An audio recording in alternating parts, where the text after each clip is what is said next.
Sa K-pop naman, may big comeback at meron ding magpapahinga.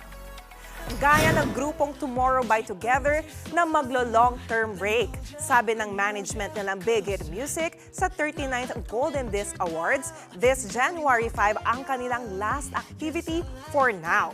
Magpapahinga ang members to spend quality time kasama ang kanilang pamilya.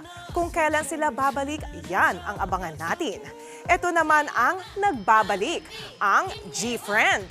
Nag-perform sila today sa Killing Voice kung saan well-flexed ang vocals ng mga K-drama. Sa January 13, ilalabas ang comeback album nilang Season of Memories.